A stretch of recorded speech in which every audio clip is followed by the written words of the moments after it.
14 ফেব্রুয়ারি? হ্যাঁ, 14 ফেব্রুয়ারি। এই দিনটা জন্য কিসের? ও, ভালোবাসা দিবস। 14 ফেব্রুয়ারিটা কেন ভালোবাসা দিবস হলো? এই 14 ফেব্রুয়ারিটা না হইয়া অন্য কোনো দিন ভালোবাসার দিবসটা হলে কি হইতো? এটা আমার মনে একটা প্রশ্ন। হ্যাঁ, 14 ফেব্রুয়ারিটা কি স্পেশালভাবে মানুষ কি সবার মধ্যে একটা আবেগ চলে আসে যে এই দিনটাই ভালোবাসতে হবে, অন্য কোনো দিন ভালোবাসা যাবে না? মাথায় কাজ করতেছে না। এই যে আমাদের 26শে মার্চ বা অন্যান্য যে দিবসগুলো, 16ই ডিসেম্বর, এইসব যে দিবসগুলো, এগুলো কোনো একটা কিছুর হয়েছে ওই দিনে, এই জন্য ওই দিনটা এরকম একটা স্পেশাল দিন হয়েছে। কিন্তু 14 ফেব্রুয়ারিটা এমন কি হয়েছে যে কারণে এটা ভালোবাসা দিবস হয়েছে, এটা আমি জানি না।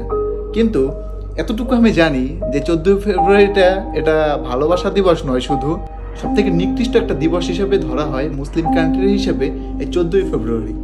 তো 14 ফেব্রুয়ারিটাকে যদি আমরা পালন করি তাহলে আমরা কেমন মুসলিম আমি নিজেও ভালো করে জানি না।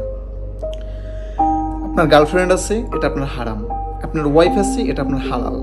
এখন গার্লফ্রেন্ড আর ওয়াইফের তুলনাটা আমি না দিলাম, আমি জাস্ট 14 ফেব্রুয়ারির তুলনাটা দিলাম। এই 14 ফেব্রুয়ারিটা আমরা পালন করাটাই ঠিক না মুসলিম কান্ট্রি হিসেবে। তো আমরা সবাই এটাকে বয়কট করার চেষ্টা করি। কারণ যে বয়কটটা কেন করব?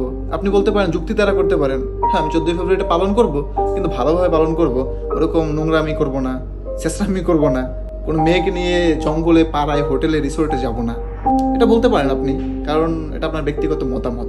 কিন্তু আমি মনে করি এই 14 ফেব্রুয়ারিটা একটা মুসলিম জাতি হিসেবে বা একটা মুসলিম মানুষ হিসেবে আমাদের 14 ফেব্রুয়ারিটা বয়কট করা উচিত, কারণ এটা একটা সবথেকে ঘৃণ্য এবং নিকৃষ্ট দিবস। সকলে ভালো থাকবেন, আর যদি পারেন 14 ফেব্রুয়ারিটাকে বয়কট করবেন, এই দিনটাকে ভুলে যাবেন যেটা কোনো দিবস। সকলে ভালো থাকবেন। আসসালামু আলাইকুম।